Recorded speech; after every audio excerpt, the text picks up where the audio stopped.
Hello viewers, Namaste. This is Dr. Kavya, fertility expert, 49 Hospitals, Vizag branch.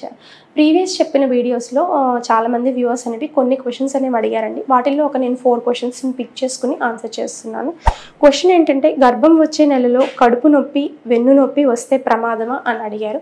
Generally అండి, ఎప్పుడైనా సరే ovulation అనేది అంటే పీరియడ్ అనేది మధ్య భాగంలో పీరియడ్ టు పీరియడ్ సైకిల్ ఏమవుతుందంటే, ఎగ్ రిలీజ్ అయినప్పుడు చాలా మందికి ఏంటంటే అబ్జర్వ్ చేస్తే మైల్డ్ అబ్డామినల్ పెయిన్, వెన్నుపూస కింద భాగంలో నొప్పి రావడం అనేది సహజంగా జరుగుతుంది అనమాట. సో ఆ టైంలో కలిస్తే ప్రెగ్నెన్సీ వచ్చే అవకాశం అనేది ఉంటుందన్నమాట.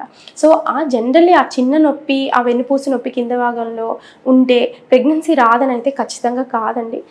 మీరు అబ్జర్వ్ చేసుకోండి, చిన్న మైల్డ్ పెయిన్ డ్యూరింగ్ 10 రోజు నుంచి 16 రోజు మధ్యలో చిన్న పెయిన్ వచ్చింది అంటే మాత్రం అది మీరు ఓవులేట్ అయిన టైము.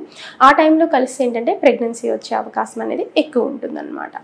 సెకండ్ క్వశ్చన్ ఏంటి అంటే, ఒకటే ట్యూబ్ ఉంటే ప్రెగ్నెన్సీ సాధ్యమేనా? ఓకే, ఒకటే ట్యూబ్ ఉంటే ప్రెగ్నెన్సీ ఎందుకు రాదంటే ఖచ్చితంగా వచ్చే అవకాశం అనేది ఉంటుంది.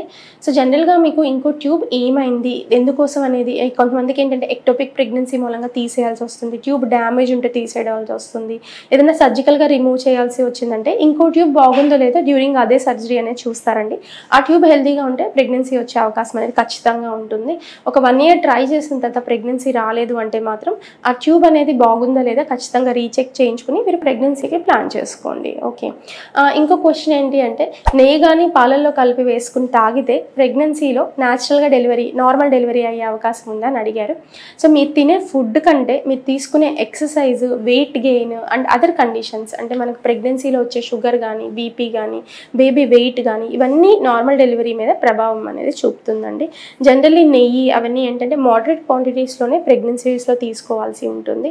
బ్యాలెన్స్డ్ డైట్, ప్రోటీన్, కార్బోహైడ్రేట్స్ అన్నీ బ్యాలెన్స్డ్గా తీసుకుని, ఫ్రూట్స్ అండ్ వెజిటబుల్స్ తీసుకుని తక్కువ వెయిట్ గెయిన్ అవడం, ప్రెగ్నెన్సీలో హెల్దీ హ్యాబిట్స్ అనేవి చేసుకోవడము, అలాగే కొంచెం ప్రెగ్నెన్సీ రిలేటెడ్ ఎక్సర్సైజ్ కూడా ఉంటాయండి. ఆ ఎక్సర్సైజ్ అనేవి ఈవెన్ 9th month దాకా కూడా మనం చేసుకోవచ్చు అండర్ గైడెన్స్. ఆ ఎక్సర్సైజ్ చేయడం ద్వారా కూడా చాలామంది నార్మల్ డెలివరీ అవకాశం అనేది ఉంటుందన్నమాట. ఇంకా పేషెంట్ వేరే క్వశ్చన్స్ ఏంటంటే, మేడం ఓవ్యులేషన్ అయిందని చెప్పేసి ఎలా తెలుస్తుంది? చక్కగా రెగ్యులర్గా పీరియడ్స్ అవుతున్నాయి అంటే మాత్రం పీరియడ్ అయిన 10వ రోజు నుంచి 18వ రోజు మధ్యలో ఖచ్చితంగా ట్రై చేయండి.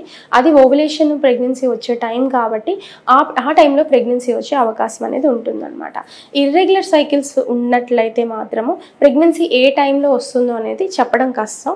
ఇర్రెగ్యులర్ సైకిల్స్ వస్తూ న్యాచురల్గా ట్రై చేస్తుంటే మాత్రం ఖచ్చితంగా డాక్టర్ దగ్గరికి వెళ్ళి ఏ టైంలో ఓవులేట్ అవుతుందో చెక్ చేయించుకుని ఆ టైంలో ప్రెగ్నెన్సీకి మీరు ప్లాన్ చేసుకుంటే మంచిదన్నమాట.